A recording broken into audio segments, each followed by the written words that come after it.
السلام عليكم ورحمة الله وبركاته. الحمد لله رب العالمين، والصلاة والسلام على رسوله الأمين وعلى آله وصحبه أجمعين، أما بعد. إن أريد إلا الإصلاح ما استطعت وما توفيقي إلا بالله عليه توكلت وإليه أنيب.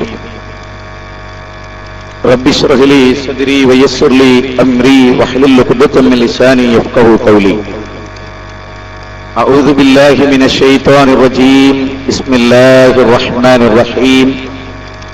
ومن أحسن قولا ممن دعا إلى الله وعمل صالحا وقال إنني من المسلمين. ചെറിയഴിക്കൽ വടക്കേനട ശ്രീ ഭഗവതി ക്ഷേത്രത്തിന്റെ തോറ്റമ്പാട്ട് മഹോത്സവത്തിന്റെ ഭാഗമായി ആധുനിക കാലഘട്ടം ഏറ്റവും ശക്തമായി ആവശ്യപ്പെടുന്ന ബഹുമാന്യനായ പ്രസിഡന്റും ഈ മഹത്തായ സമ്മേളനത്തിന്റെ അധ്യക്ഷനുമായ ശശിയേട്ടൻ പറഞ്ഞ പോലെ മതസൗഹാർദ്ദം എന്നതിനേക്കാൾ മാനവിക സൗഹാർദ്ദ സമ്മേളനം എന്ന് ഇതിനെ വിളിക്കാനാണ് ഞാൻ ഇഷ്ടപ്പെടുന്നത് എന്ന് അദ്ദേഹം പറഞ്ഞപ്പോ ഒരുപക്ഷെ ഈ വേദിയിൽ ഏറ്റവും സന്തോഷിച്ചൊരാൾ ഞാനായിരുന്നു. കാരണം കഴിഞ്ഞ കുറച്ച് നാളുകളായി മതസൗഹാർദ്ദ സമ്മേളനം എന്നതിനേക്കാൾ ഉപരി മാനവിക സൗഹാർദ്ദ സമ്മേളനം എന്നതാണ് നമ്മുടെ സമ്മേളനങ്ങൾക്കെല്ലാം വ്യത്യസ്ത മത സമൂഹങ്ങൾ പങ്കെടുക്കുന്നതിന് പേര് കൊടുക്കേണ്ടത്, ടൈറ്റിൽ കൊടുക്കേണ്ടത് എന്ന് വാദിച്ചിട്ടുള്ള ഒരാളാണ്. സാധാരണയായി ബഹുമാന്യനായ സ്വാമിജി, അമൃതാനന്ദമയി മഠത്തിലെ ബഹുമാന്യനായ സ്വാമിജി ശ്രീനാരായണ ഗുരു ആലുവ കടപ്പുറത്ത് എഴുതി വെച്ച മനോഹരമായ ഒരാശയത്തെ സംബന്ധിച്ച് പറയുകയുണ്ടായി. വാദിക്കാനും ജയിക്കാനുമല്ല, അറിയാനും അറിയിക്കാനും വരൂ എന്ന മഹത്തായ ഒരു വാക്ക്. അപ്പൊ അതിൽ വാദിക്കാനും ജയിക്കാനും ഞാൻ ഏതായിരുന്നാലും ആഗ്രഹിക്കുന്നില്ല. പക്ഷേ അറിയാനുണ്ട്, ചിലത് അറിയിക്കാനുണ്ട് എന്നത് ഞാൻ വളരെ ഗൗരവമായി മനസ്സിലാക്കും. സാധാരണയായി വ്യത്യസ്ത മത സമ്മേളനങ്ങളിൽ ഇസ്ലാമിക സമൂഹക്ക് ഒരുപാട് സമ്മേളനങ്ങൾ, മതസൗഹാർദ്ദ സമ്മേളനങ്ങൾ എന്ന പേരിൽ അഥവാ മനുഷ്യ സൗഹാർദ്ദം എന്ന് വിളിക്കേണ്ട മാനവിക സമ്മേളനത്തിൽ എല്ലാ മതവിഭാഗങ്ങളും പങ്കെടുക്കാറുണ്ട്. നമ്മളിവിടെ വ്യത്യസ്ത മത വിഭാഗങ്ങൾ ഇവിടെയുണ്ട്, വ്യത്യസ്ത മതത്തെ പ്രതിനിധീകരിക്കുന്ന മഹാപണ്ഡിതന്മാരിവിടെയുണ്ട്. ഇവിടെ ഇരിക്കുന്ന പലരേക്കാൾ പ്രായം കുറഞ്ഞ ഒരാളാണ്. ബഹുമാന്യനായ ഉദ്ഘാടകൻ പറഞ്ഞ 2 പോയിന്റുകളിലൂന്നി വളരെ ഗൗരവമായ ഒരു ചർച്ച നാം ചിന്തിക്കാനും പഠിക്കാനും വേണ്ടി നിങ്ങളുടെ മുമ്പാകെ സമർപ്പിക്കുകയാണ്, മുൻവിധികളില്ലാതെ. സ്നേഹത്തിൽ നിന്നുദിക്കുന്നു ലോകം, സ്നേഹത്താൽ വൃദ്ധി തേടുന്നു, സ്നേഹമാണ് അഖിലസാര മൊഴിയിൽ, സ്നേഹിക്കു ഉണ്ണി നീ നിന്നെ ദ്രോഹിക്കുന്ന ജനത്തെയും. കുമാരനാശാന്റെ വരികളാണ്. ഉപദ്രവിക്കുന്നവരെ പോലും സ്നേഹിക്കുക എന്ന മഹത്തായ ഒരു തത്വമുണ്ട് നമ്മുടെ കേരളത്തിൽ. അതിൽ ബഹുമാന്യനായ ഉദ്ഘാടകൻ GK പിള്ളസാർ പറഞ്ഞ വളരെ പ്രധാനമായ ഒരു വാക്ക്, നമ്മുടെ എല്ലാവരും ഒരൊറ്റ ദൈവത്തിന്റെ അടിമകളാകുന്നു, സൃഷ്ടികളാകുന്നു, ഒരേ ഒരു ദൈവം മാത്രമേ നമുക്കുള്ളൂ എന്ന പോയിന്റിനെ ഊന്നി നിന്നുകൊണ്ടാണ് ഞാൻ അല്പം ചില കാര്യങ്ങൾ നിങ്ങളുടെ മുമ്പാകെ സംസാരിക്കുന്നത്. ഈ ക്ഷേത്രവും ഇന്ത്യയിലും ലോകത്തിന്റെ പല ഭാഗങ്ങളിലുമുള്ള ക്ഷേത്രങ്ങളും പള്ളിമിനാരങ്ങളിൽ നിന്ന് ബാങ്കുലിയും, ചർച്ചുകളിൽ നിന്ന് മണിയടിയും, അമ്പലങ്ങളിൽ നിന്ന് ശംഖുവിളിയും എല്ലാം ഇപ്പോൾ ഉയരുന്നുണ്ട്. നല്ലൊരു കാര്യം എല്ലാവരും അറിയണം. പ്രത്യേകിച്ച് നമ്മുടെ ഈ പ്രദേശത്തൊക്കെ വിദ്യാഭ്യാസം വളരെ കൂടുതലുള്ള ആളുകൾ, അവിടെ നന്നായി സർക്കാർ ജോലിയിൽ പല വീടുകളും അന്വേഷിച്ചാൽ എല്ലാ വീടുകളിലും സർക്കാർ ഉദ്യോഗസ്ഥന്മാരുണ്ടാവും. അത് തെളിയിക്കുന്നത് അറിവുള്ള ഭൗതിക വിദ്യാഭ്യാസമുള്ള കാര്യങ്ങൾ പറഞ്ഞാൽ മനസ്സിലാകുന്ന ആളുകളുണ്ട് എന്നാണ് പറഞ്ഞതിനർത്ഥം. അവിടെയാണ് ഞാൻ ചില കാര്യങ്ങൾ ഗൗരവമായി. മതം ഒരിക്കലും അടിച്ചേൽപ്പിക്കലല്ല. മതം ഒരിക്കലും ആരെയും നിർബന്ധിച്ച് മതത്തിൽ കൂട്ടി മെമ്പർഷിപ്പ് വർദ്ധിപ്പിക്കുന്ന ഒരു ഏർപ്പാട് മതമേ അല്ല. ശ്രീനാരായണ ഗുരു പറയുന്ന മഹചരിതമാലയിൽ പറയുന്ന വളരെ ഗൗരവമായ ഒരു ചർച്ചയുണ്ട്. ഒരു ഹിന്ദുവിനെ, ഹിന്ദു എന്നല്ല സ്വാമി വിവേകാനന്ദൻ പറഞ്ഞത് വേദാന്തി എന്നാണ്. അതുപോലെ സനാതന ധർമ്മം എന്ന ഒരിക്കലും നശിക്കാത്ത ധാർമ്മിക മൂല്യങ്ങൾ എന്ന അടിസ്ഥാനത്തിൽ ഹിന്ദു മതം എന്ന് പറയാൻ മഹാപണ്ഡിതന്മാരാരും ആഗ്രഹിച്ചിട്ടില്ല എന്നാണ് എന്റെ വായനയിൽ നിന്ന് എനിക്ക് മനസ്സിലായിട്ടുള്ളത്. മറിച്ച് സനാതന ധർമ്മം ഒരു ഹിന്ദു എന്ന് വിളിക്കുന്നതിനേക്കാൾ വേദാന്തി എന്ന് വിളിക്കലാണ് എനിക്കിഷ്ടമെന്ന് സ്വാമിജി പറഞ്ഞിട്ടുണ്ട്. സ്വാമി വിവേകാനന്ദ സാഹിത്യ സർവസ്വം 7 വോള്യങ്ങളായി, അത് പിന്നീട് വിപുലീകരിച്ച് 8 വോള്യങ്ങളാക്കി. അതിലെല്ലാം നടക്കുന്ന ചില ചർച്ചകൾ എന്റെ പ്രിയപ്പെട്ട സഹോദരങ്ങളോട് നമ്മൾ ആരും അന്യരല്ല. നമ്മൾ ആദ്യം അറിയേണ്ട ഒരു കാര്യം, ബാന്ധവ മാനവ സർവേ സ്വദേശാഭുവനത്രയം, ലോകമാണ് തറവാട്. സത്യം അതാണ്, വസുദൈവ കുടുംബകം. നേരത്തെ പാകിസ്ഥാൻ ഉദ്ധരിക്കുകയുണ്ടായി. പാകിസ്ഥാനിലുള്ള ആളുകളുടെ വേദനയും നമ്മുടെ വേദനയും ഒന്നാണ് എന്നർത്ഥത്തിലൂടെ സ്വാമിജി സൂചിപ്പിക്കുകയുണ്ടായി. ഏത് രാജ്യക്കാരാവട്ടെ അവരൊക്കെ ആരാണ്? ബാന്ധവ മാനവ സർവേ സ്വദേശാഭുവനത്രയം, ലോകമാണ് തറവാട്, വസുദൈവ കുടുംബകം, എല്ലാം ദൈവത്തിന്റെ ഭൂമിയാണിത്. ഭഗവത്ഗീതയിൽ ഞാനൊരു കടയിൽ അല്പസാധനം വാങ്ങിക്കാൻ നമ്മൾ അവിടെ ഭഗവത്ഗീതയുടെ മെസ്സേജ്, സന്ദേശം എന്ന് പറഞ്ഞു കൊടുത്തൊരു വാചകം ഇതാണ്: ഈ ഭൂമി ഇന്നലെ ആരുടേതോ ആയിരുന്നു, ഇന്ന് നമ്മുടെ കൈകളിലേക്ക് നാം അനന്തരമെടുക്കും, നാളെ നമ്മളിൽ നിന്ന് മറ്റൊരു തലമുറ ഇത് അനന്തരമെടുക്കും, നമ്മളൊക്കെ മരിച്ചു പോകും. നമ്മൾ ഗൗരവമായി മതത്തെ സമീപിച്ചിട്ടില്ല. ആചാരങ്ങളും അനുഷ്ഠാനങ്ങളിലും അഭിരമിക്കുന്ന ഒരവസ്ഥയാണ് നമുക്കുള്ളത്. സ്വാമിജി സൂചിപ്പിച്ചു, അന്ധവിശ്വാസങ്ങളും അനാചാരങ്ങളും ക്ഷേത്രങ്ങളിലും മതാലയങ്ങളിലും ഒക്കെ അഭംഗുരമായി തുടരുന്ന ഒരു കാലഘട്ടത്തിലാണ് നമ്മൾ ജീവിക്കുന്നത്. ഞാൻ പലപ്പോഴും ചിന്തിക്കാറുണ്ട്, ഒരു എക്സാം നടക്കുമ്പോ ക്വസ്റ്റ്യൻ പേപ്പർ നമ്മൾ ഒരു മാത്തമാറ്റിക്സിന്റെ ക്വസ്റ്റ്യനാണ് നമ്മുടെ കൈകളിൽ കിട്ടുന്നതെങ്കിൽ അതിലെന്താണോ ചോദിച്ചത് അതിന് മറുപടി എഴുതണം, അതിനാണ് ആൻസർ ചെയ്യേണ്ടത്. അതുപോലെ ഒരു മലയാളം ചോദ്യപേപ്പർ കിട്ടിയാൽ അതിലെന്താണോ അതാണ് നമ്മൾ എഴുതേണ്ടത്. നമ്മുടെ എല്ലാ അറിവും അതിൽ എഴുതി ചേർക്കുക എന്നതല്ല. അതുപോലെ എന്താണോ വേദഗ്രന്ഥം പഠിപ്പിച്ചത്, എന്താണോ ആചാര്യന്മാർ കൃത്യമായി പഠിപ്പിച്ചത്, അതാണ് മതം. അതിലപ്പുറത്ത് പൗരോഹിത്യം, എല്ലാ മതസമൂഹങ്ങളിലും പൗരോഹിത്യം കടന്നു കയറിയിട്ടുണ്ട്. ഇതെന്തിനാ ഞാൻ ഇങ്ങനെ പറയുന്നത്? അതിനെന്നെ പ്രേരിപ്പിക്കുന്ന ഒരു ഘടകം ഞാൻ പറയാം. അതായത് നിങ്ങളുടെ, എനിക്ക് ഏറ്റവും പ്രിയങ്കരനായി സ്വാമിജി എന്ന് വിചാരിക്കുക, ഞങ്ങൾ അയൽവാസികളാണ് എന്ന് വിചാരിച്ചോളൂ. ഫോർ എക്സാമ്പിൾ, ഗോപാലൻകുട്ടി മാഷ് കേസരിയുടെ പത്രാധിപരാണ്, ഞങ്ങൾ അയൽവാസികളാണ്, ഞങ്ങൾ സുഹൃത്തുക്കളാണ്, വേദികൾ പങ്കുവെക്കുന്നവരാണ്. ഗോപാലൻകുട്ടി മാഷിന്റെ ഒരു മകൾ, അവൾ ഒരു പുരുഷന്റെ കൂടെ ഓടിപ്പോയി എന്ന് സങ്കല്പിക്കൂ, അല്ലെ എന്റെ ഒരു മകൾ ഒളിച്ചുപോയി എന്ന് സങ്കല്പിക്കൂ. അപ്പൊ ഗോപാലൻകുട്ടി മാഷ് എന്റെ വീട്ടിലേക്ക് കയറി വരികയാണ്. മാഷ് പറയുന്നു, 5 വർഷമായി നിന്റെ കുട്ടി ഇങ്ങനെ ഒരു പുരുഷനുമായി പ്രേമത്തിലാണെന്ന് എനിക്കറിയാമായിരുന്നു, അവരിത് ചെയ്യുമെന്ന് എനിക്കറിയാമായിരുന്നു, പക്ഷെ ഞാൻ പറയാതിരുന്നതാണ് എന്ന് ഈ ഒരു ദുഃഖാവസ്ഥയിൽ വന്ന് പറഞ്ഞാൽ എങ്ങനെ ഉണ്ടാവും? ഒരച്ഛന്റെ മകൾ ഓടിപ്പോയതിന്റെ നൊമ്പരവുമായി ഒരച്ഛൻ കഴിയുന്ന സമയത്ത് അയൽവാസി വന്നത് പറയാണ്, ഇതെനിക്കറിയാമായിരുന്നു എന്ന് പറഞ്ഞാൽ അവന്റെ കരണക്കുട്ടിക്കൊന്ന് പൊട്ടിക്കാനല്ലേ തോന്നുക? എന്താ കാരണം? സ്നേഹം ഉണ്ടായിരുന്നുവെങ്കിൽ തന്റെ മകൾ ഇങ്ങനെ വഞ്ചിക്കുമെന്ന വാർത്ത തന്റെ കൂട്ടുകാരൻ തന്നോട് പറയേണ്ടതായിരുന്നു. അറിഞ്ഞിട്ടും പറഞ്ഞില്ല എന്നത് വഞ്ചനയാണ്, ചതിയാണ്. ഉള്ളിലൊന്ന് വെച്ച് പുറത്തൊന്ന് സംസാരിക്കുക എന്നത് നേരത്തെ എല്ലാവരും അംഗീകരിച്ച ഹൃദയശുദ്ധിയുള്ളവർക്ക് ചേർന്നതല്ല. ഹൃദയശുദ്ധിയുള്ളവർ എന്താണോ സത്യം അത് പറയുക എന്നുള്ളതാണ്. അതുകൊണ്ടാണ് ഞാൻ ചില സത്യങ്ങൾ നിങ്ങളോട് പറയുന്നത്. മഹാഭാരത യുദ്ധം നടക്കുമ്പോ അർജുനൻ, നിങ്ങൾക്കറിയാം, ഗാന്ധാരിയോട് ദുര്യോധനൻ ചോദിച്ചു, അമ്മേ നമ്മൾ ജയിക്കൂ?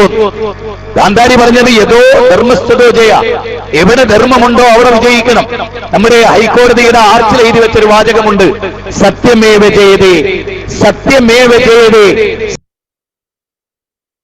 സത്യമേ ജയിക്കാവൂ. എന്റെ പ്രിയപ്പെട്ടവരെ, ഇവിടെ മുസ്ലിം ജയിക്കണം, ഹൈന്ദവൻ ജയിക്കണം, ക്രൈസ്തവൻ ജയിക്കണം, പാകിസ്ഥാനും ഇന്ത്യയും ജയിക്കണം, അമേരിക്ക ജയിക്കണം, ചൈന ജയിക്കണം എന്നല്ല.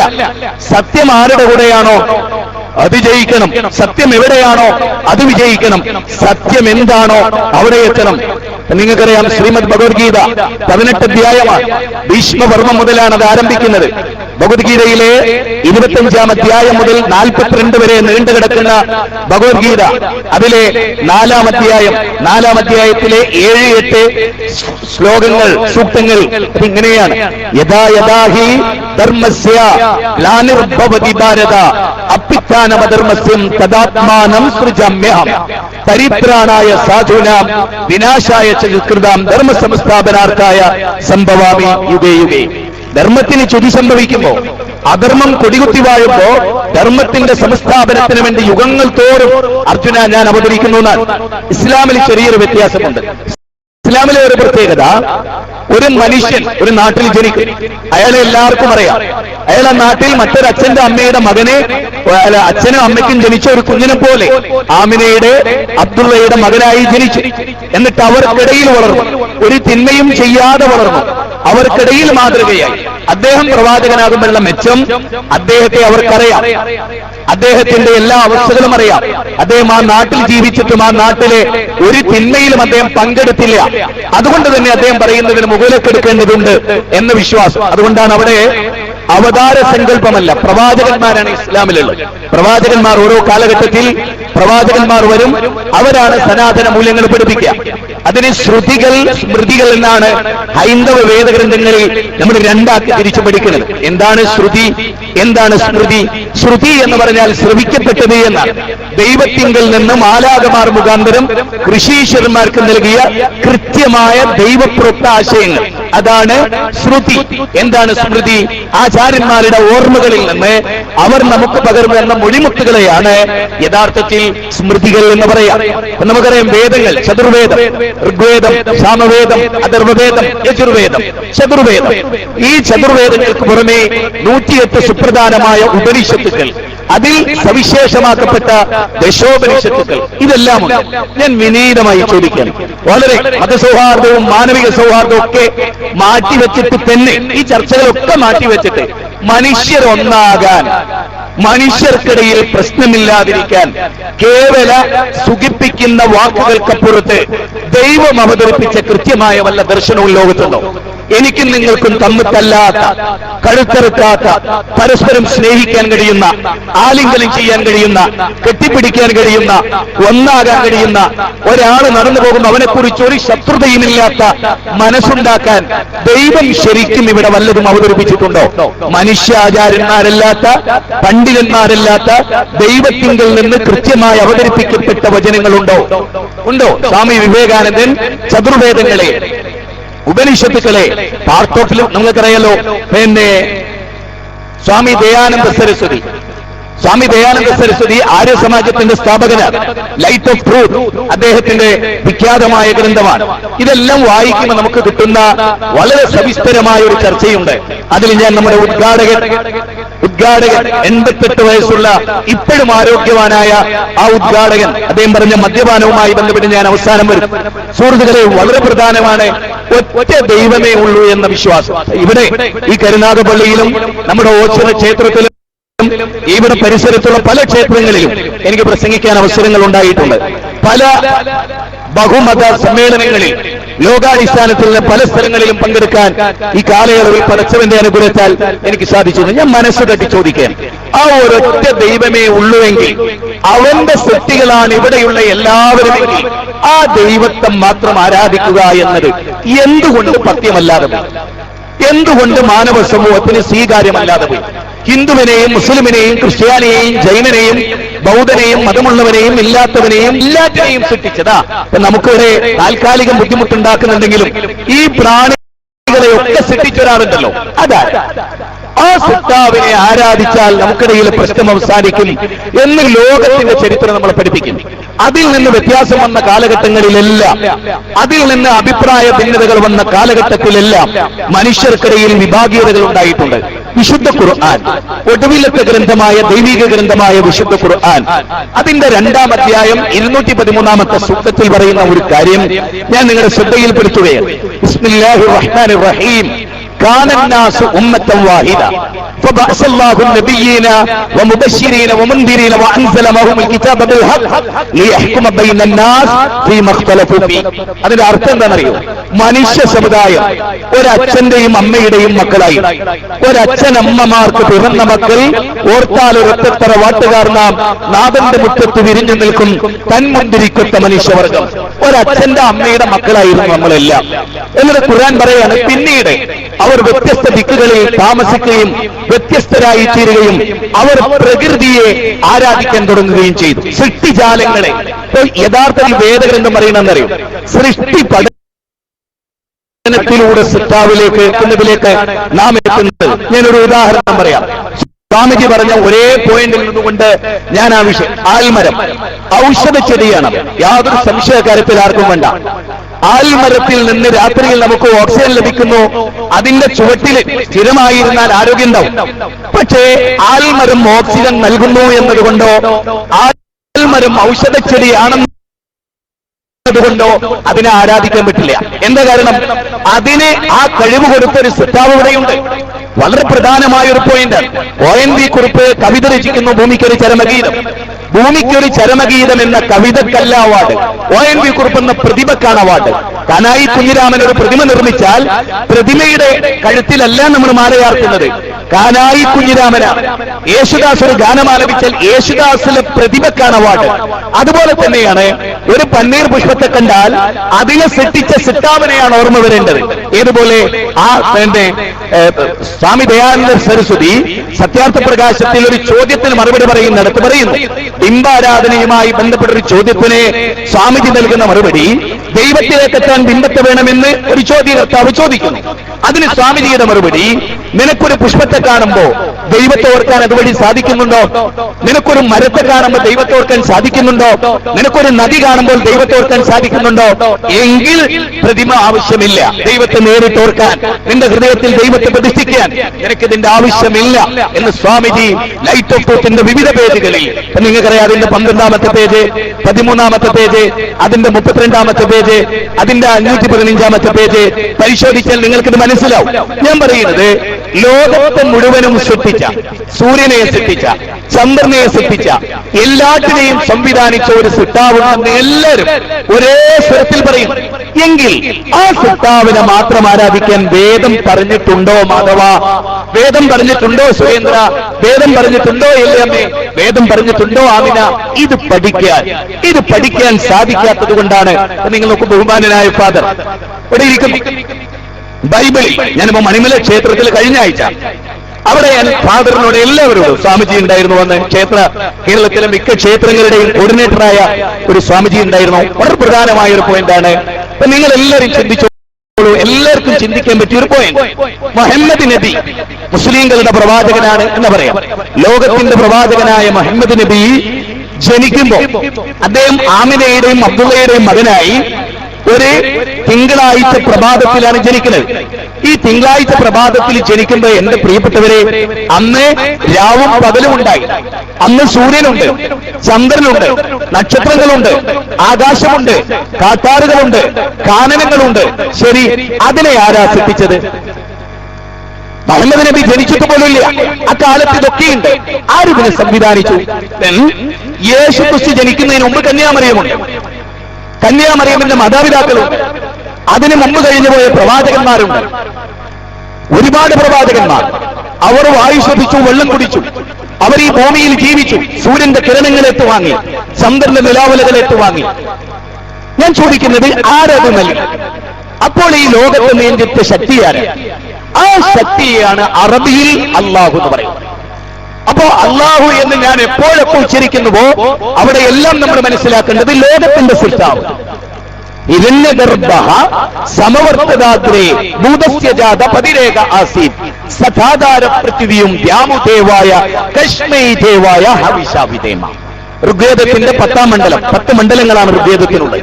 ഋഗ്വേദത്തിന്റെ 10ാം മണ്ഡലം 121ാമത്തെ സൂക്തം 1ാമത്തെ വരിയിൽ പറയുന്നത്, ആകാശഭൂമികളെ മുഴുവനും സൃഷ്ടിച്ച സൃഷ്ടാവ്, ഈ ലോകത്തിന്റെ സൃഷ്ടാവ്, സ്വർഗത്തെയും ഭൂമിയെയും അഗ്നിയെയും അതത് സ്ഥാനത്ത് പ്രതിഷ്ഠിച്ചവനാരോ അവൻ ലോകത്തിന്റെ സൃഷ്ടാവ്. ഋഗ്വേദത്തിന്റെ 1-ാം മണ്ഡലം ഇവിടെ ഉദ്ധരിക്കപ്പെട്ടു. ഏകം സത്ബഹുധാ വിപ്രാവതന്തി ദേവാനാം നാമധായകേവ ഓം സദേ സമസ്തേ സർവലോകാശ്രയായ. സർവലോകങ്ങൾക്കും സർവഭൂഖണ്ഡങ്ങൾക്കും ആശ്രയിക്കാൻ പറ്റിയ സിട്ടാവ്, ലോകത്തിന്റെ തമ്പുരാൻ, പ്രപഞ്ചത്തിന്റെ നാഥൻ. അതാണ് ഇവിടെ എല്ലാവരും ഒരേ സ്വരത്തിൽ പറഞ്ഞ ഒറ്റ ദൈവം എന്ന സങ്കല്പം. നിങ്ങൾക്കറിയാം, മാർക്കോസിന്റെ 12-ാം അധ്യായം 29-ാമത്തെ വചനം, അവിടെ യേശുക്രിസ്തു പറയുന്ന വാക്ക് ആർക്കും നിഷേധിക്കാനാവില്ല. ഇസ്രായേലേ കേൾക്കാം, നമ്മുടെ ദൈവമായ കർത്താവ്, ഏക കർത്താവ്, അവനെ പൂർണ്ണ ഹൃദയത്തോടെ, പൂർണ്ണ ആത്മാവോടെ, പൂർണ്ണ മനസ്സോടെ ആരാധിക്കുക, സ്നേഹിക്കുക എന്ന് വളരെ കൃത്യമായി പറയും. മത്തായിയുടെ സുവിശേഷം 7-ാം അധ്യായം 21-ാമത്തെ വചനം, കർത്താവേ കർത്താവേ എന്ന് എന്നെ വിളിക്കുന്ന ഏവരുമല്ല, സ്വർഗസ്ഥനായ എന്റെ പിതാവിന്റെ ഹിതം ചെയ്യുന്നവരത്രേ സ്വർഗരാജ്യത്തിൽ പ്രവേശിക്കുന്നത്. എത്ര മനോഹരമാണ്. ഞാൻ എറണാകുളം വൈറ്റിലയിൽ ജോലി ചെയ്തിരുന്ന കാലത്ത് അവിടുത്തെ ചർച്ചിലെ അച്ഛനുമായി എനിക്ക് നല്ല സുഹൃബന്ധമുണ്ടായിരുന്നു. അപ്പൊ ഞാൻ അച്ഛനുമായി ഇങ്ങനെ സംസാരിക്കുമായിരുന്നു. ഒരിക്കലും ഞാൻ തമാശയായി പറഞ്ഞു, അച്ചോ, നിങ്ങൾ ഈ പ്രതിമയുടെ ചുവട്ടിൽ ബൈബിൾ വെക്കരുത്. അപ്പൊ അച്ഛനോട് ചോദിച്ചു, എന്താ മോനെ അങ്ങനെ? അല്പം പ്രായം ചെന്ന ഒരാളായിരുന്നു, മധ്യവയസ്കനായി. ഞാൻ പറഞ്ഞു, ഈ ബൈബിളിലെ വാചകത്തിനെതിരാണ് ഈ നിർമ്മാണം. യേശുക്രിസ്തുവിന്റെ രൂപമുണ്ടാക്കുക എന്നത് ബൈബിൾ പ്രകാരം പാപമാണ് എന്ന് ഞാൻ പറഞ്ഞപ്പോൾ അദ്ദേഹത്തിന് അത്ഭുതം തോന്നി. ഞാൻ പറഞ്ഞു, ആവർത്തന പുസ്തകം 4-ാം അധ്യായം 17-ാമത്തെ സൂക്തം ഒന്ന് വായിക്കണം നിങ്ങൾ. ഞാൻ ഫാദറിനോട് അദ്ദേഹം ആ ഭാഗം എടുത്തു, എനിക്ക് വായിച്ചു കേൾപ്പിച്ചു തന്നു. ആ വാചകം ഇങ്ങനെയായി: ഒരേബ്യൻ അഗ്നികുണ്ഡത്തിൽ നിന്ന് ഞാൻ നിങ്ങളുമായി സംസാരിച്ചപ്പോ നിങ്ങൾ എന്റെ രൂപം കണ്ടിട്ടില്ല. അതുകൊണ്ട് ആണിന്റെയോ പെണ്ണിന്റെയോ രൂപമുണ്ടാക്കി ദൂഷിതനാകരുത്. ആകാശത്തിലെ പർവ്വതാരികളുടെ രൂപമുണ്ടാക്കരുത്. ആഴിയിലെ മത്സ്യാദികളുടെ രൂപമുണ്ടാക്കരുത്. ഭൂമിയുടെ ഉപരിതലത്തിലെ ഉരകവർഗങ്ങളുടെ രൂപമുണ്ടാക്കി നീ ദൂഷിതനാകരുത്. വളരെ കൃത്യമാണ്. എത്രത്തോളം എന്ന് പറഞ്ഞാൽ, ഓൾഡ് ടെസ്റ്റമെന്റ് പുറപ്പാട് 20-ാം അധ്യായം 1 മുതൽ 6 വരെയുള്ള വചനം, മിസ്രൈം ദേശത്തു നിന്നും അടിമ ഭവനത്തിൽ നിന്നും നിന്നെ കൊണ്ടുവന്നവനായ ഞാനാകുന്നു നിന്റെ സിട്ടാവ്. മേലെ സ്വർഗത്തിലെങ്കിലും താഴെ ഭൂമിയിലെങ്കിലും വെള്ളത്തിനടിയിലെങ്കിലും ഒന്നിന്റെയും പ്രതിമാരുത്. അവക്ക് മുമ്പിൽ നീ സാഷ്ടാംഗം പ്രണമിക്കരുത്. മനസ്സിലാവണമെന്നല്ലോ, ഇതാണ് വേദം. ഇതല്ല വേദാനുയായികൾ എന്ന് പറയുന്ന ആളുകൾ അനുവർത്തിക്കുന്നത്. വിശുദ്ധ ഖുർആൻ വേദാനുയായികളെ, എല്ലാ വേദക്കാരെയും, യാ അഹ്ലൽ കിതാബ്, അല്ലയോ വേദക്കാരെ, നിങ്ങൾ പറയുന്ന വേദത്തിലെ ആശയം പോലും നിങ്ങൾ സ്വീകരിച്ചില്ലല്ലോ, നിങ്ങൾ വേദത്തെ ധിക്കരിച്ചുവല്ലോ എന്ന് വേദം പറയുന്നുണ്ട്. അവിടെയാണ് നമ്മൾ എന്ത് ചെയ്യേണ്ടത്? നമുക്ക് നൽകിയ കൃത്യമായ മാർഗദർശനം. ഞാൻ ഒരു ഇസ്ലാമിക കുടുംബത്തിലെ മെമ്പറാണ്. ഞാൻ ജനിച്ചു വീണപ്പോൾ തന്നെ എന്റെ ബാപ്പ എനിക്ക് മുജാഹിദ് എന്ന് പേര് വെച്ചു. ആ പദത്തിന്റെ അർത്ഥം ധർമ്മസമരം ചെയ്യുന്നവനെന്നാണ്. അന്ന് മുതൽ ഇന്ന് വരെ എന്റെ പിതാവ് എനിക്ക് യഥാർത്ഥ ഇസ്ലാം പഠിപ്പിച്ചു. അന്ധവിശ്വാസങ്ങളില്ലാത്ത, ഖബറാരാധനയില്ലാത്ത, പ്രവാചകന്മാരെ ആരാധിക്കാത്ത, മുനിവര്യന്മാരെ ആരാധിക്കാത്ത, ഒരു സൃഷ്ടിയെയും ആരാധിക്കാത്ത, സിട്ടാവിനെ മാത്രം ആരാധിക്കുന്ന ഒരാരാധന ഞാൻ പഠിച്ചതുകൊണ്ടാണ് ഞാനിതെനിക്ക് നിങ്ങളോട് പറയാൻ കഴിഞ്ഞത്. അല്ലെങ്കിൽ ഞാൻ ഖബർ ആരാധിക്കുന്ന, ഓച്ചിറുപ്പാപ്പാനെ ആരാധിക്കുന്ന, മനുമത്ത് ബീവിയെ ആരാധിക്കുന്ന, ഭീമ ഉമ്മിച്ചയെ ആരാധിക്കുന്ന കേവലം ഒരു മുസ്ലിമായി ഞാനും തീരുമായിരുന്നു. അവിടെയാണ് നമ്മൾ ജനിച്ച കുടുംബം, നമ്മുടെ സിറ്റുവേഷൻ, നമ്മുടെ ഇടവക, നമ്മുടെ ചുറ്റുപാടുകൾ, അവിടുത്തെ വിശ്വാസങ്ങൾ, അവിടുത്തെ മതാധ്യക്ഷന്മാർ അവര് പറഞ്ഞതല്ലാത്തൊരു അറിവ് നമുക്കില്ല. കാരണം നമ്മൾ വേദം പഠിച്ചില്ല. വേദം പഠിക്കാത്തതെന്തോ ദുർജനം മൂടിക്കിടക്കയോ മർത്യന് മാനസം. വേദം അവർ പഠിക്കാത്തത്, വേദം പഠിക്കാൻ തയ്യാറായില്ല. അപ്പൊ എന്റെ ഏറ്റവും പ്രിയപ്പെട്ട സുഹൃത്തായിരുന്നു രാകേഷ്. അവന് പട്ടാളത്തിലാണ്. ഞാനവനെ യാദർശികമായി കാണുകയാണ്. എന്റെ ക്ലാസ്മേറ്റ്. ഞാൻ ഏറ്റവും കൂടുതൽ അമുസ്ലിങ്ങളുടെ നാട്ടിലാണ് എന്റെ തറവാട് സ്ഥിതി. ഏറ്റവും കൂടുതൽ എല്ലാ വിശ്വാസികളും ഉണ്ട് അവിടെ, ബാലുശ്ശേരിയിൽ AC ഷൺമുഖദാസിന്റെ മണ്ഡലത്തിൽ. ഞാൻ രാകേഷിനെ യാദർശികമായി അവന്റെ വീട്ടുമുറ്റത്ത് വെച്ച് കാണുകയാണ്, ഒരു ഇടവഴിയിലൂടെ പോകുമ്പോൾ. What A surprise! രാകേഷ്, നീ എന്താ ഇവിടെ? ഇത് എന്റെ വീടാണ്. നീ എത്ര കാലമായി നിന്നെ കണ്ടിട്ട്? വാ എന്ന് പറഞ്ഞെങ്കിൽ ഞാൻ അവന്റെ വീട്ടിൽ കയറി ചെന്ന് ഞാൻ അവിടെ ഇങ്ങനെ ഇരിക്കുമ്പോ അവിടെ ഷെൽഫിൽ ഇങ്ങനെ ഋഗ്വേദം, സാമവേദം, അഥർവവേദം, യജുർവേദം, ഉപനിഷത്ത് സമാഹാരങ്ങൾ എല്ലാം വെച്ചു. ഞാൻ അവനോട് പറഞ്ഞു, ആ യജുർവേദം ഒന്ന് എടുക്കാമോ എന്ന്. അവൻ എന്നോട് പറഞ്ഞു, പൂച്ചക്ക് പൊന്നൊരുക്കുന്നിടത്ത് എന്താ കാര്യം? പൂച്ചക്ക് പൊന്നൊരുക്കുന്നിടത്ത് എന്താ കാര്യം? എന്താ കാര്യം എന്നാണ് അവന് ചോദ്യം. ഞാൻ പറഞ്ഞു, നീ യജുർവേദം എടുക്ക്, അതിലെ 32-ാം അധ്യായം എടുക്ക്, അതിലെ 3-ാമത്തെ ശ്ലോകം എടുക്ക്. അപ്പൊ അവൻ എടുത്ത് എനിക്ക് വായിച്ചു കേൾപ്പിച്ചു. നതസ്യ പ്രതിമാസ്, ദൈവത്തിന് പ്രതിമയില്ല. ഈ ശിവഗിരി ആശ്രമത്തിലെ സുഹൃദാനന്ദ സ്വാമികളുമായി ഞാൻ ഒരുപാട് സമയം സംസാരിച്ചു. ഞാൻ ചോദിച്ചു വിനീതമായി, സ്വാമിജി എന്റെ ഡൗട്ട് ക്ലിയർ ചെയ്യാനാണ്.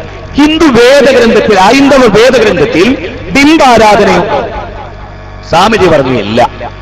ഇല്ല. എന്നെ അത്ഭുതപ്പെടുത്തിയിരിക്കുന്നു, ഒരു വേദത്തിലും ബിംബാരാധനയില്ല. അപ്പൊ നിങ്ങൾ നോക്കേ, മുഹമ്മദ് നബിയുടെ പ്രതിമ തകർക്കപ്പെട്ടതിന്റെ പേരിൽ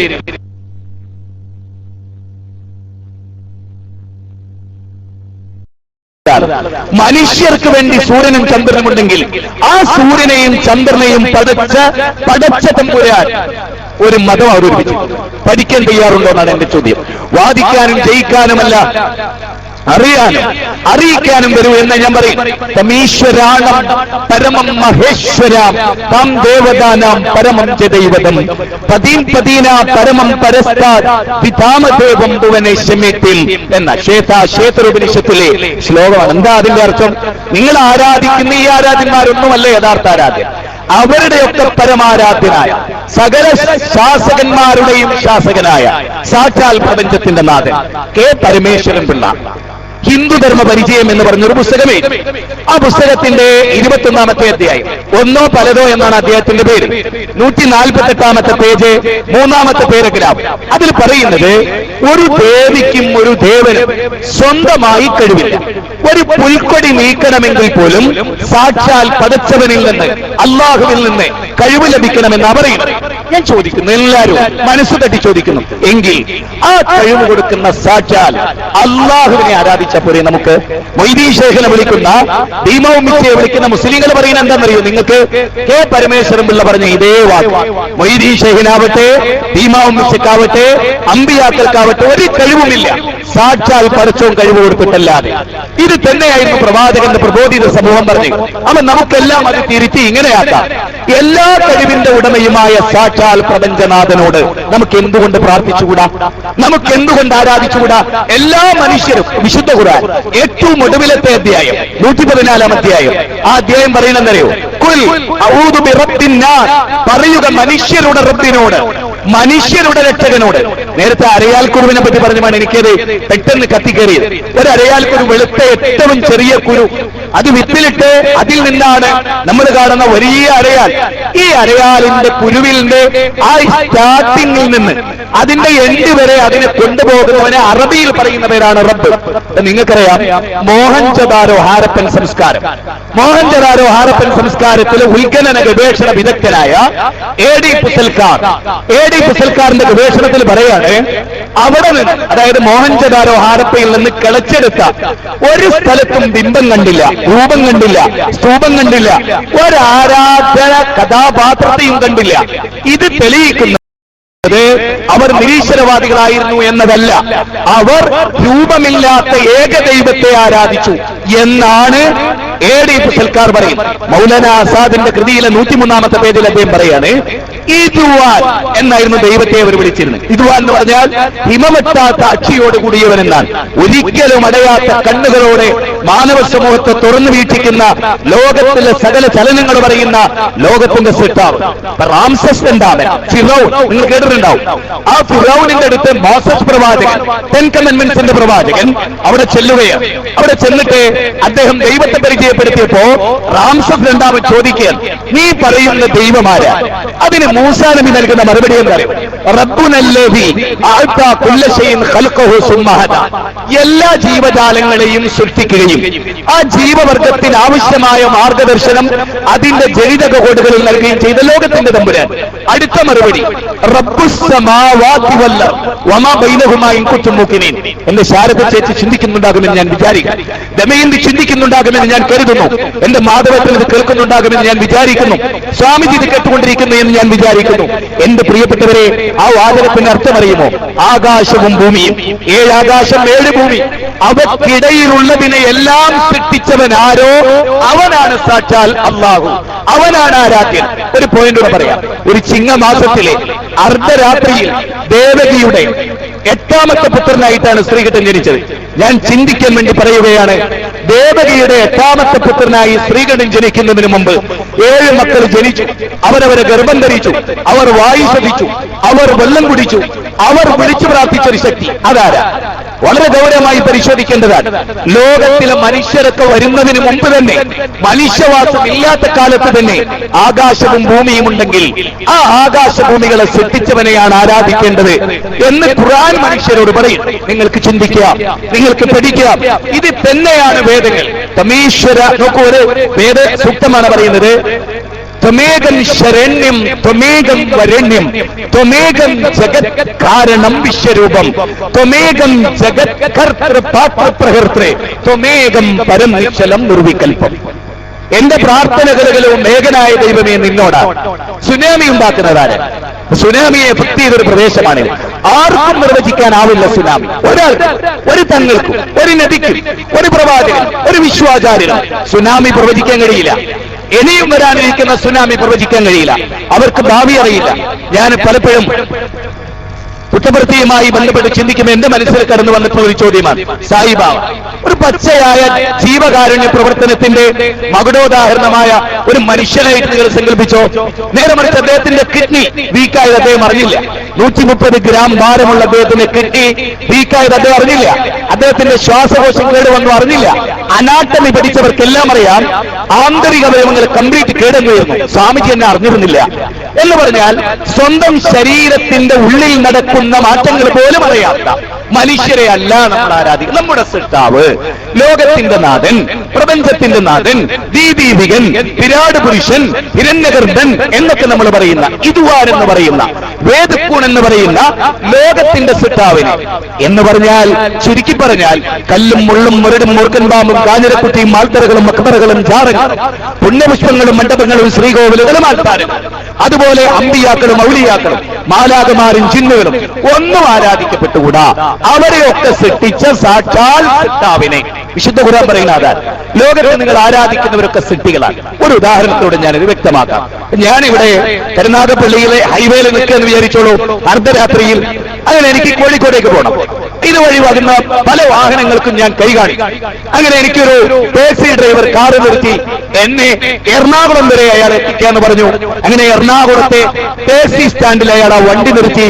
അതിൽ നിന്ന് ഞാൻ ഇറങ്ങിയിട്ട് ഞാൻ തൊട്ടപ്പുറത്ത് നിർത്തിയിട്ട് ടാക്സിക്കാരനോട് നന്ദിയുണ്ട് എന്ന് പറഞ്ഞാൽ നിങ്ങൾക്ക് എന്നെ കുറിച്ചുള്ള അഭിപ്രായം എന്താണ്? നിങ്ങൾക്ക് എന്നെ കുറിച്ചുള്ള അഭിപ്രായം എന്താ? ഞാൻ ആരോടാണ് നന്ദി പറയേണ്ടത്? എന്നെ കരുനാഗപ്പള്ളിയിൽ നിന്ന് എറണാകുളം ടാക്സി സ്റ്റാൻഡിൽ എത്തിച്ച ഡ്രൈവറോടാണ് ഞാൻ നന്ദി പറയേണ്ടത്. എല്ലാവരും സമ്മതിച്ചുവല്ലോ. പക്ഷെ ഞാൻ നന്ദി പറഞ്ഞതോ അവിടെ നിർത്തിയിട്ട കാറുകാരനോടാണ്. അപ്പൊ കാറുകാരൻ വിചാരിക്കാൻ എന്താണ് ഇവൻ എന്നോട് നന്ദി പറഞ്ഞത്? ഇയാളെ വിചാരിക്കുന്നത് ഇവൻ എന്തൊരു നന്ദി കെട്ടവനാണ്. ഞാനിവനെ കാറിൽ കയറ്റിക്കൊണ്ടുവന്ന് എന്റെ ഡീസൽ മുടക്കി ഇവനിവിടെ വളരെ ആത്മാർത്ഥമായി അവൻ ഇറങ്ങേണ്ട പൊസിഷനിൽ ഇറക്കിയിട്ട് അവൻ നന്ദി പറയുന്ന വേറൊരാളോടാണ്. ഇതുപോലെയാണ് മനുഷ്യരെ നാം എല്ലാവരും ആലോചിക്കുക. നമ്മൾ ആരും ഇവിടെ വലിയവരല്ല.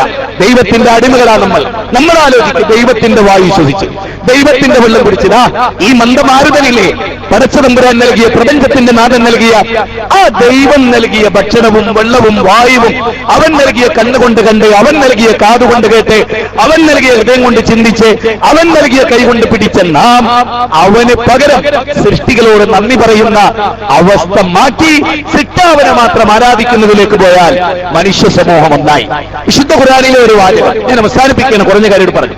വിശുദ്ധ ഖുർആനിലെ 2-ാം അധ്യായം 21-ാമത്തെ വചനം, യാ അയ്യുഹന്നാസ്, അല്ലയോ മനുഷ്യരെ, വഅബ്ദു റബ്ബക്കുമുല്ലദീ ഖലഖകും വല്ലദീന മിൻ ഖബ്ലികും ലഅല്ലകും തത്തഖൂൻ. അല്ലയോ മനുഷ്യരെ, നിങ്ങളെയും നിങ്ങൾക്ക് മുമ്പുള്ളവരെയും സൃഷ്ടിച്ച, അതാണ് ഉദ്ഘാടകന്റെ പ്രസംഗത്തിൽ എനിക്ക് വല്ലാതെ സ്ട്രൈക്ക് ചെയ്തു. നമ്മെയും നമ്മുടെ അപ്പുറത്തുള്ളവരെയും ഒക്കെ സൃഷ്ടിച്ചവൻ ആ ഒറ്റ ദൈവമാണ്. അതേ, ആ ഒരൊറ്റ ദൈവം ആരാ? അവനെ അറബിയിൽ അല്ലാഹു എന്ന് പറയും, അല്ലേ? സംസ്കൃതത്തിൽ വേറൊരു പേര് പറയും. അതിനിടയിലെ സൃഷ്ടികളിൽ നിന്ന് സൃഷ്ടാവിലേക്ക് നേരിട്ട് ചെന്നാൽ മതി. ഇടയാളന്മാരെ സ്വീകരിച്ച് അവരെ ആരാധിച്ച്, ഇപ്പൊ നോക്ക്, അന്തം തമഹ പ്രഫിഷ്യന്തിയെ സമ്പുത്യമുപ്പാസത്തെ തതോഭൂയവദേഹു സമ്പുദ്യമൃതഃ. ഈശാവാസ്യോപനിഷത്തിലെ 12-ാമത്തെ ശ്ലോകം. അതിൽ പറയുന്നത് സൃഷ്ടികളെ ആരാധിച്ചാൽ ഘോരാന്ധകാരമായ നരകത്തിലാ പതിക്കാണ്. വേദഗ്രന്ഥം വിശുദ്ധ ഖുർആനിൽ പറഞ്ഞു, ബൈബിളിൽ പറഞ്ഞു, സൃഷ്ടികളെ ആരാധിച്ചാൽ ഘോരാന്തം. നമുക്ക് സൃഷ്ടാവിലേക്ക് യാത്ര തിരിക്കാം. ഇതാണ് എന്റെ 1-ാമത്തെ പോയിന്റ്. പ്രവാചക തിരുമേനി മരിച്ചു. മുഹമ്മദ് നബി സല്ലല്ലാഹു അലൈഹി വസല്ലം മരിച്ചപ്പോൾ അദ്ദേഹത്തിന്റെ ബോഡി കടത്തിയിട്ട് ഖലീഫ അബൂബക്കർ സിദ്ദീഖ് പ്രസംഗിച്ചു ഈ വാചകം, എല്ലാവരും ശ്രദ്ധിക്കണം. മുഹമ്മദിനെയാണ് ആരെങ്കിലും ആരാധിക്കുന്നതെങ്കിൽ മുഹമ്മദ് ഇതാ മരിച്ചിരിക്കുന്നു, അദ്ദേഹം മരിച്ചു.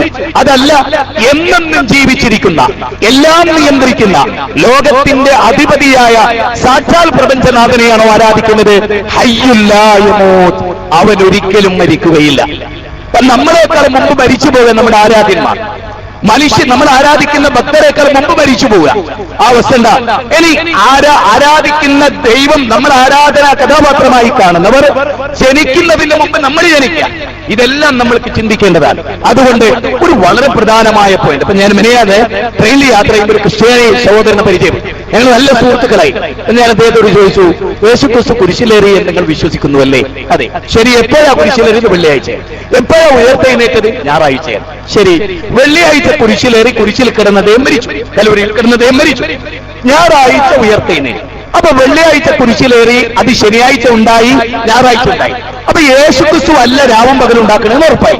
രാവും പകലും നിയന്ത്രിക്കുന്ന സിത്താവാര. ഞാൻ ഓടിക്കുന്ന ഒരു കാറ്, ഞാൻ ആക്സിഡന്റിൽ മരിച്ചാൽ ആ കാർ എവിടെയും കൊണ്ടുപോയി ഇരിക്കും. സൂര്യനെ നിയന്ത്രിച്ചത് നമ്മൾ ആരാധിക്കുന്ന ഏതെങ്കിലും ഒരു ആരാധനാണെങ്കിൽ അദ്ദേഹത്തിന്റെ മരണത്തോടുകൂടി സൂര്യൻ നിശ്ചലമാകണം. സെക്കൻഡിൽ 250 കിലോമീറ്റർ വേഗതയിൽ സഞ്ചരിക്കുന്ന സൂര്യനെ ഈ പ്രപഞ്ചത്തിന്റെ സാക്ഷാൽ ഈ സദസ്സിലും വേദിയിലും ഇരിക്കുന്ന നമ്മളെയൊക്കെ സൃഷ്ടിച്ച് ഇന്നും നമ്മളെ സംരക്ഷിക്കുന്ന, നമുക്ക് സന്താനം നൽകുന്ന, നമുക്ക് ആരോഗ്യം നൽകുന്ന, നമുക്ക് ഐശ്വര്യം നൽകുന്ന സാക്ഷാൽ പ്രപഞ്ചത്തിന്റെ നാഥനാണ് ആരാധനക്കർഹൻ. ഇത് മനുഷ്യർ അംഗീകരിക്കുന്നതോടുകൂടെ മനുഷ്യരൊന്നായിട്ട് പിന്നീട് അവന്റെ ജീവിതത്തിൽ നിങ്ങൾ നോക്ക്, ഞാൻ പറഞ്ഞല്ലോ പെട്ടെന്ന് അവസാനിപ്പിക്കുകയാണ്. മാതാപിതാക്കൾ ആരാണ്? നമ്മുടെ മാതാപിതാക്കൾ ആരാണ്? നമ്മുടെ അച്ഛനമ്മമാർ. ഇന്ന് തിരിച്ചറിയാതെ പോകുന്ന ലോകം, അവിടെയും മതം. നിങ്ങൾ നോക്കിയ മനുസ്മൃതിയിൽ മാതൃദേവോ ഭവ, പിതൃദേവോ ഭവ, ആചാര്യദേവോ ഭവ, അതിഥി ദേവോ ഭവ. ദൈവതുല്യം സ്നേഹിക്കണം എന്നാണ്. ഇസ്ലാമിൽ ഏറ്റവും കൂടുതൽ സ്നേഹിക്കേണ്ടത് ദൈവത്തെ. കാരണം സ്നേഹനിധിയായ മാതാവിനെ തന്നത് ദൈവമാണ്, സ്നേഹനിധിയായ പിതാവിനെ തന്നത് ദൈവമാണ്. അവിടെ ഇസ്ലാം പറയുന്നത് വഖല്ലാ റബ്ബുക അല്ലാ തഅബുദു ഇല്ലാ ഇയ്യാഹ് വബിൽ വാലിദൈനി ഇഹ്സാന ഇമ്മാ യബ്ലുവന്ന ഇൻദകൽ കിബറ അഹദുഹുമാ ഔ കിലാഹുമാ. ഖുർആൻ 17 അധ്യായം 23-ാമത്തെ വചനം. അച്ഛനമ്മമാർ ശരിക്കും കേൾക്കണം. നിങ്ങളോടാണ് ദൈവം തമ്പുരാൻ സംസാരിക്കുന്നത്. എന്താ? ദൈവത്തെ മാത്രമേ ആരാധിക്കാൻ പാടുള്ളൂ. ഒന്ന്. രണ്ട്, അച്ഛനും അമ്മയും വാർദ്ധക്യത്തിലെത്തിയാൽ ശേ എന്നൊരു വാക്കുപോലും അവരോട് പറയരുത്. നിന്റെ മാതാവിനോട്, നിന്റെ പിതാവിനോട് ശേ എന്ന വാക്ക്. എന്നിട്ട് ഖുർആൻ പറഞ്ഞു, തള്ളപ്പറ്റി കോഴിക്കുഞ്ഞുങ്ങൾക്ക് കഴുകനിൽ നിന്ന് ചിറക് താഴ്ത്തി കൊടുക്കുന്ന പോലെ മാതാപിതാക്കൾക്ക് മക്കളെ നിങ്ങൾ ചിറക് താഴ്ത്തി കൊടുക്കണം എന്നാ പറയും. എന്നിട്ട് പറഞ്ഞു, നിങ്ങൾ മാതാപിതാക്കളോട് നല്ല വാക്ക് പറയും. തന്തേ തള്ളേ ശേ എന്ന വാക്ക് പോയിട്ട് മാതാവിന് തൃപ്തിയില്ലാത്ത അരവാക്ക് ഒരു മകൻ പറയരുത്. പ്രവാചകനോട് ഒരു അനുചരൻ വന്നിട്ട് ചോദിച്ചു, പ്രവാചക, ഞാൻ ഏറ്റവും കൂടുതൽ കടമപ്പെട്ടത് ആരോടാണ്? പ്രവാചകൻ പറഞ്ഞു, നിന്റെ മാതാവിനോട്. സുമ്മൻ, പിന്നെ ആരോടാ? അപ്പോഴും പ്രവാചകൻ പറഞ്ഞു, അമ്മയോട്. സുമ്മൻ, പിന്നെ ആരോടാ? അപ്പോഴും പറഞ്ഞു, അമ്മയോട്. സുമ്മൻ, പിന്നെ ആരോടാ? അബൂക്ക, നിന്റെ പിതാവിനോട്. നോക്കണം നിങ്ങൾ. അതിന്റെ അർത്ഥം എന്താണ്? സ്വർണ്ണ മെഡൽ അമ്മക്ക്, വെള്ളി മെഡൽ അമ്മക്ക്, വെങ്കലം അമ്മക്ക്, പ്രോത്സാഹനം മാത്രം അച്ഛൻ. മാതാവിന്റെ സ്ഥാനമാണ് മതം, മാതാവിന്റെ സ്ഥാനം. ആ മാതാവിനെ കെട്ടിയിട്ട് ബലാത്സംഗം ചെയ്തു കട്ടപ്പനയിൽ. ഈ സാമൂഹ്യ പൂർണ്ണത ക്ഷേത്ര ഉത്സവങ്ങളിലൊക്കെ അതാ ഉണ്ടാവണ്ട. ഞാനൊരു അപേക്ഷ പറയും. ഇവിടെ എല്ലാ മതത്തിന്റെ ആളുകളും ഉണ്ട്. ഞാൻ ഉൾക്കൊള്ളുന്ന മതത്തിന്റെ ഞാനാ പറയേണ്ടത് അവരോട്. ഞാൻ സ്വാമിജിയോടും വളരെ വേദനയോടെ, അതുപോലെ ഫാദറിനോട് ഞാൻ പറയും, നമ്മുടെ ക്ഷേത്ര, ചർച്ച്, പള്ളി ഉത്സവങ്ങളിൽ കുറെ തോരണങ്ങൾ ഉണ്ടാവും, വെടിക്കെട്ടുകൾ ഉണ്ടാവും, കുറെ സംഗീതം ഉണ്ടാവും. പക്ഷേ ആ ക്ഷേത്രം 50 കൊല്ലം ഉത്സവം നടത്തിയാലും ആ നാട്ടിലെ കള്ളു കുടിച്ചുകൊണ്ടിരുന്ന കള്ളുകുടി നിർത്തൂല, പെണ്ണ് പിടിച്ചുകൊണ്ടിരുന്ന പെണ്ണുപിടി നിർത്തൂല, തിന്മ ചെയ്തവൻ തിന്മ നിർത്തുന്നില്ല. പക്ഷെ ഉത്സവങ്ങൾ നടക്കുന്നു. എന്തുകൊണ്ട്? ഞാൻ കമ്മിറ്റിക്കാരോട് തീർച്ചയായും ഹൃദയത്തെ തട്ടി ചോദിക്കാൻ, നമ്മുടെ മക്കൾ നന്നാകലാണ് ഉത്സവമെങ്കിൽ, നമ്മുടെ മക്കൾ നന്നാവലാണ് നമ്മുടെ കർമ്മമെങ്കിൽ എനിക്ക് വേദനയുണ്ട്. ഒരു ഉത്സവം കഴിഞ്ഞിട്ട് ഒരു കുട്ടിയും ഞാൻ എന്റെ അമ്മയോട് മോശമായി പെരുമാറി ഞാൻ അത് നിർത്തും എന്ന് പറയുക. ഞാനിവിടെ അറവുകാട് ക്ഷേത്രത്തിൽ പ്രസംഗിച്ചപ്പോൾ ഒരു പയ്യൻ എന്റെ പിന്നാലെ കൂടി അങ്ങോട്ട് എന്റെ സഹായിക്കുന്നത്, ഞാൻ എന്റെ അമ്മയോട് വളരെ മോശമായി പെരുമാറിയിട്ടുണ്ട്, എനിക്ക് എങ്ങനെ അമ്മയോട് മാപ്പ് പറയണമെന്നറിയില്ല.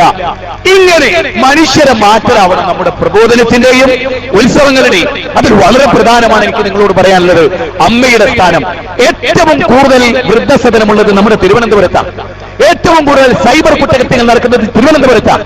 ഏറ്റവും കുറവ് വൃദ്ധസദനമുള്ളത് മലപ്പുറത്താണ്. എന്താ കാരണം അറിയോ? വിശുദ്ധ ഖുർആൻ മാതാപിതാക്കളുടെ ബന്ധം അപാരമായി പറഞ്ഞിട്ടുണ്ട്. അതുകൊണ്ട് ഏറ്റവും കുറവ് വൃദ്ധസദനം അവിടെയാണ്.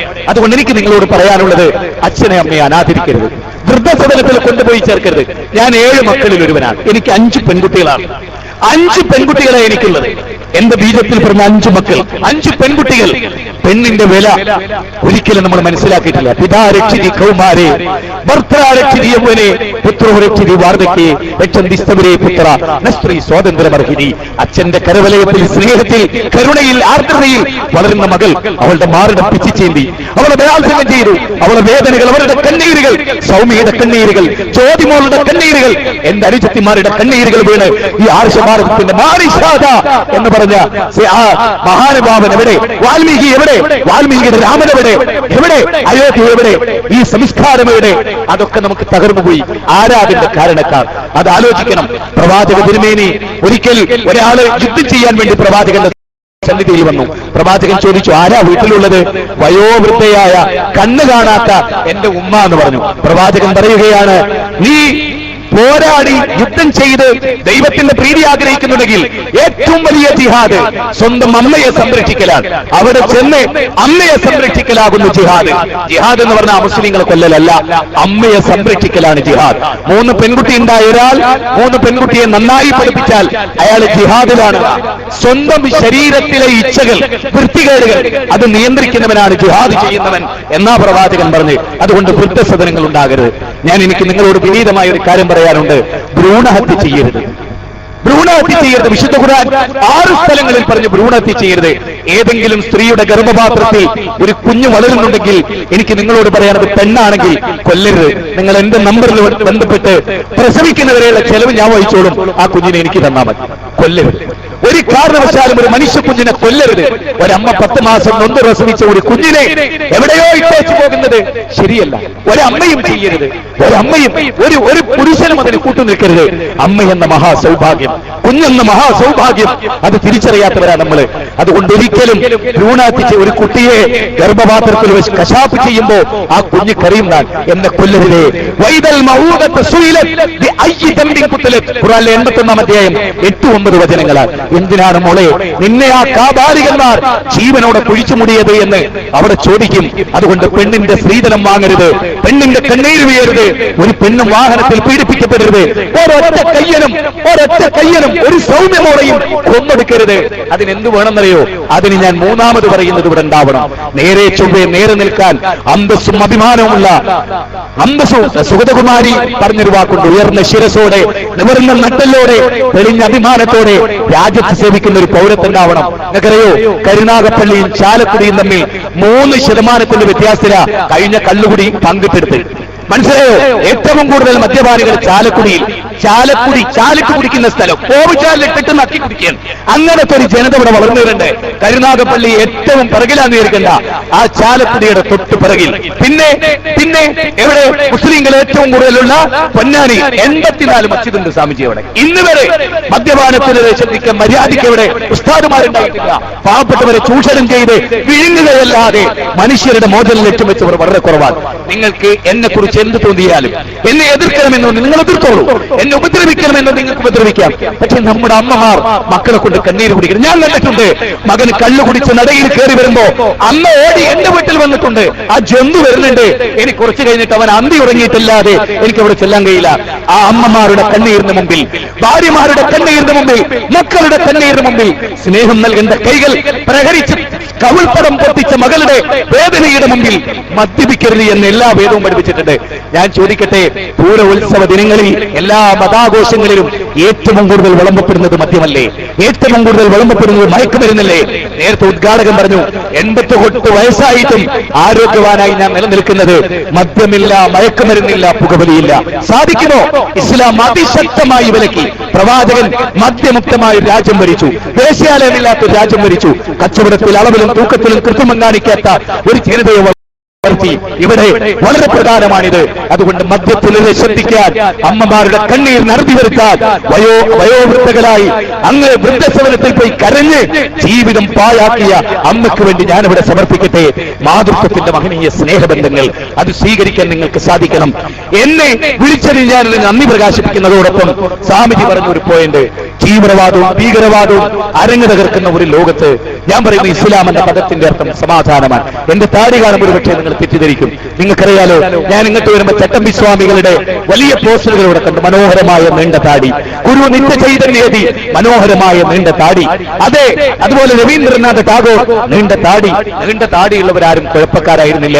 ലോകത്തിലെ ഏറ്റവും വലിയ ഭീകരവാദികൾ ക്ലീൻ ഷേവുകാരായിരുന്നു എന്നുള്ളതാണ് ലോകം പഠിപ്പിച്ച. മാത്രമല്ല, താടിക്ക് വികാരമുണ്ടോ, താടിക്ക് വിചാരമുണ്ടോ? നിങ്ങൾ ചിന്തിക്ക്, താടിക്ക് വികാരമുണ്ടോ, വിചാരമുണ്ടോ? മനസ്സിലല്ലേ അത്? എന്തുകൊണ്ട് നമ്മൾ ഇതിനെ തെറ്റിദ്ധരിച്ചു? അതെനിക്ക് വല്ലാത്ത സങ്കടമുണ്ട്.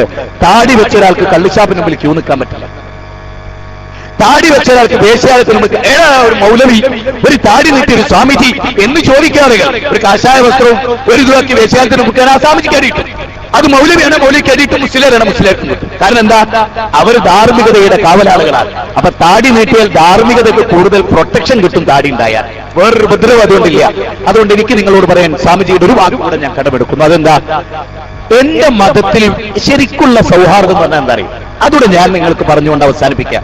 നമുക്കൊരു വലിയ തെറ്റിദ്ധാരണ. മതസൗഹാർദ്ദം എന്ന് പറഞ്ഞാൽ ഇപ്പൊ കാസർഗോഡ് ജില്ലയിലൊക്കെ നടക്കുന്നത്, ക്ഷേത്രത്തിൽ മുസ്ലിങ്ങൾ തെയ്യം ആചരിക്കാം. നിങ്ങൾ പറയും മതസൗഹാർദ്ദത്തിന്റെ ഭാഗമായി മുസ്ലിം തെയ്യം. അത് മതസൗഹാർദ്ദമല്ല, മതലയനമാണ്. മതലയനം പാപമാണ്, മനുഷ്യ സൗഹാർദ്ദമാണ് നല്ലത്. ഏതുപോലെ ഒരു മദ്യപാനിയുമായിട്ടുള്ള നമ്മുടെ സൗഹാർദ്ദം എങ്ങനെയാ? അര ലിറ്റർ കുടിച്ചോണ്ടാ സൗഹാർദ്ദം? അല്ല. ഒരു തുള്ളി മദ്യപിക്കാതെ അവനെ മദ്യത്തെ രക്ഷപ്പെടുത്തലാണ് അവനുമായുള്ള സൗഹാർദ്ദം. ശരിയല്ലേ? ഒരു വേശ്യാവൃത്തിയിൽ ഏർപ്പെടുന്നവനുമായുള്ള സൗഹാർദ്ദം എന്താ? നമ്മൾ ഒരു ദിവസം വ്യഭിചരിച്ചിട്ട് ഐക്യദാർഢ്യം പ്രഖ്യാപിക്കുക? അല്ല. നേരത്തെ ബഹുമാനനായ ശശിയേട്ടൻ പറഞ്ഞൊരു വാക്ക് ഞാൻ വളരെ ഗൗരവം ശശിയേട്ടനെ പ്രശംസിക്കുന്നു. എന്താ വാക്ക്? മതസൗഹാർദ്ദം എന്ന് പറഞ്ഞാൽ ഏകദൈവാരാധകരും അനവധി ദൈവമുണ്ടെന്ന് വിചാരിക്കുന്നവന് ഒന്നിച്ചു ചേരാൻ കഴിയില്ല. മറിച്ച് അതൊക്കെ വിശ്വസിക്കുന്നതോടൊപ്പം മനുഷ്യ സൗഹാർദ്ദം പറ്റും എന്ന് മണിമലയിൽ നിലവിളക്ക് കൊടുത്തു. ഞാൻ ഉറപ്പില്ല. ഞാൻ പറഞ്ഞു അത് അഗ്നി ആരാധനയുടെ ഭാഗം, അതിന്റെ വിശ്വാസത്തിനെതിരെ. ഏതുപോലെ ശബരിമലയിൽ പോകുന്ന സമയത്ത് ഹൈന്ദവർക്ക് ഒരു നോമ്പുണ്ട്. അതിന് മുസ്ലിങ്ങൾ ഭക്ഷണം കഴിച്ച് അവർ സ്നേഹത്തോടുകൂടി പറയും, ഞങ്ങൾ നോയമ്പാണ്, ഞങ്ങൾക്ക് പാടില്ല. അതിനെ ആരും വർഗീയതയായി തെറ്റിദ്ധരിക്കേണ്ടതില്ല. ഒരു ക്രിസ്ത്യാനിയുടെ മതാഘോഷം അവന്റെ ഇഷ്ടത്തിനൊത്ത് വിട്ടുകൊടുക്കില്ലാതെ നമ്മുടെ ഒരു ആഘോഷത്തെ പങ്കുചേർന്ന് ഇത് ചെയ്തേ പറ്റൂ എന്ന് നിർബന്ധിക്കുന്നത് നമ്മുടെ ഭരണഘടനക്കെതിരാണ്, മതസ്വാതന്ത്ര്യത്തിനെതിരാണ്. ഞാൻ എന്റെ മതത്തിൽ അടിയുറച്ച് വിശ്വസിക്കുന്നതോടൊപ്പം എനിക്ക് സ്വാമിജിയെ ആലിംഗനം ചെയ്യാൻ കഴിയാം, എനിക്ക് ഫാദറിനെ സ്നേഹിക്കാൻ കഴിയാം, അവർക്ക് വേണ്ടി പടമെഴുതാൻ കഴിയാം. സ്വാമിജി ഒരു പ്രയാസപ്പെട്ട, നേരത്തെ പറഞ്ഞ പോലെ റോട്ടിൽ മറിഞ്ഞു വീണ് കിടക്കുമ്പോ, നേരത്തെ പറഞ്ഞല്ലോ, പിന്നെ പ്രസാർ പറഞ്ഞല്ലോ, ഒരു റോട്ടിൽ മറിഞ്ഞു വീണോ അതിന്റെ ജാതി മതം നോക്കാതിരിക്കുക, അവനെ സ്നേഹിക്കുക, അവനെ സംരക്ഷിക്കുക, അവനെ കൊണ്ടെത്തിക്കുക. ഇതാണ് നമ്മൾക്ക് ചെയ്യാനുള്ള സേവനം. അതുകൊണ്ട് എനിക്ക് എന്റെ ശബ്ദം കേട്ട് എനിക്ക് കൂടുതൽ സമയം തന്ന ഈ ക്ഷേത്ര കമ്മിറ്റിയുടെ സംഘാടകരോട് നന്ദി പറഞ്ഞുകൊണ്ട് എന്റെ പ്രസംഗം അവസാനിക്കുന്നവരെ ഇരുന്ന സ്വാമിജിയെയും ഫാദറിനെയും പ്രശംസിച്ചുകൊണ്ട്, ഇവിടെ ഇരുന്നവരെല്ലാം പ്രശംസിച്ചുകൊണ്ട് ഒരു അപേക്ഷയുണ്ട് എനിക്ക് നിങ്ങളോട്. നമ്മൾ ഇന്ന് തിരിച്ചു നടക്കണം, വേദത്തിലേക്ക് തിരിച്ചു. നിങ്ങൾ എന്റെ വാദം കേൾക്കണ്ട, സ്വാമിജി കേൾക്കണ്ട, ഫാദർ കേൾക്കണ്ട, അവരെല്ലാം ഉൾക്കൊണ്ട് പരിചയപ്പെടുത്തിയൊരു വേദല്ലേ. ആ വേദത്തിന്റെ അന്തസാരത്തിലേക്ക് നടന്നാൽ നമ്മൾ എവിടെ എത്താന്നറിയോ? ഒരച്ഛനും അമ്മയും വിശ്രമിച്ചൊരു തറവാട്ടിലെത്തി എല്ലാവരും കൂടെ ഒന്നിച്ച്. അവിടുന്ന് സ്വാമിജി ഇങ്ങോട്ട്, ഫാദർ അങ്ങോട്ട്, നമ്മൾ എല്ലാവരും നിങ്ങളെന്താ അവിടെ? ഞാനും നീ അച്ഛന്റെ അമ്മയുടെ മക്കളായിരുന്നു. വേദത്തിലൂടെ സഞ്ചരിച്ചപ്പോൾ നമ്മൾ ഇവിടെ എത്തി. അവിടേക്ക് എത്താൻ നിങ്ങളെ ക്ഷണിച്ചുകൊണ്ട് എന്റെ വാക്കുകൾ സാബൂതം കേട്ട് നിങ്ങൾക്ക് നന്ദി പ്രകാശിപ്പിച്ചുകൊണ്ട് എന്റെ വാക്കുകൾ എവിടെയെങ്കിലും മുറിച്ചേറുകയോ നിങ്ങൾക്ക് പ്രയാസമുണ്ടാകുകയും ചെയ്താൽ സത്യം പറയണമെന്ന് എന്റെ ആഗ്രഹത്തിലും, ആരും ദൈവസന്നിധിയിൽ ശിക്ഷിക്കപ്പെടരുത് എന്ന എന്റെ ആഗ്രഹത്തിലും, മരണത്തിന് ശേഷമുള്ള ഒരു ജീവിതമുണ്ട് എന്ന് വേദം വളരെ കൃത്യമായി പഠിപ്പിച്ച അതോവ പ്രാപ്തസി സ്വർഗം ചിതോവാ മോക്ഷസേ മഹീം. ഒരിക്കലും അർജുന യുദ്ധത്തിൽ കൊല്ലപ്പെട്ട ഇവിടെയല്ല, സ്വർഗരാജ്യത്തിലാണ് പോവുക എന്ന് വേദം കൃത്യമായി പഠിപ്പിക്കുന്നത് കൊണ്ട്, ഖുർആനിലെ 2000 വചനങ്ങളിലൂടെ സ്വർഗമുണ്ട് നരകമുണ്ട് എന്ന് പഠിപ്പിക്കുന്നത് കൊണ്ട്, പുകവലിക്കാത്ത, മദ്യപിക്കാത്ത, മയക്കുമരുന്നിന് അടിമപ്പെടാത്ത, ജീവിതത്തിൽ ഒരു തിന്മയും ചെയ്യാത്ത നല്ല മനുഷ്യരായി മാതാപിതാക്കൾ ആദരിക്കുന്ന, ഏകനായ ദൈവത്തെ മാത്രം ആരാധിക്കുന്ന, അവന്റെ വേദഗ്രന്ഥങ്ങൾ താരതമ്യം ചെയ്ത് ദൈവീക ഗ്രന്ഥം ഏതെന്ന് ഉറപ്പുവരുത്തി അത് സ്വീകരിക്കുന്ന ലോകപ്രവാ